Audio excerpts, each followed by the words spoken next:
વાવથરા જિલ્લાના ધરણીધર તાલુકાના તળાવ ગામ ખાતે આવેલ શીતળા માતાજીના મંદિરે કોંગ્રેસ પાર્ટી દ્વારા આવનારી સ્થાનિક સ્વરાજ્યની ચૂંટણીને ધ્યાનમાં રાખીને મહત્વપૂર્ણ સેન્સ પ્રક્રિયાનું આયોજન કરવામાં આવ્યું હતું। આ પ્રસંગે બનાસકાંઠાના સાંસદ જ્ઞાનીબેન ઠાકોર, જિલ્લા કોંગ્રેસ પ્રમુખ ગુલાબસિંહ રાજપૂત તેમજ ઠાકરસિંહભાઈ રબારી સહિતના આગેવાનો હાજર રહ્યા હતા। આ કાર્યક્રમ દરમિયાન મોટી સંખ્યામાં સ્થાનિક કાર્યકરો અને પાર્ટીના આગેવાનો ઉપસ્થિત રહ્યા હતા। સેન્સ પ્રક્રિયા દરમિયાન ધીમા ગામની તાલુકા પંચાયતની એક બેઠક માટે દાવેદારી નોંધવાની પ્રક્રિયા હાથ ધરવામાં આવી હતી, જેમાં ચૌધરી હરિબેન જેમલભાઈ અને વજીર મંજુલાબેન ભાણાભાઈએ પોતાની દાવેદારી નોંધાવી હતી।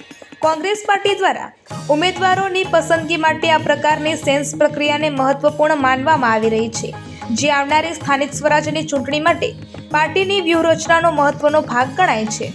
આજે ધરણીધર તાલુકાના કોંગ્રેસ પાર્ટીના તાલુકા પંચાયતના ઉમેદવારોને સેન્સ પ્રક્રિયા માટે તળાવ ખાતે મિટિંગ રાખવામાં આવી હતી। છેલ્લા 8 વર્ષથી આ ભાજપની સરકારે તાલુકા જિલ્લા પંચાયતની લોકશાહીની જે હવે ચૂંટણી થઈ કરી નથી।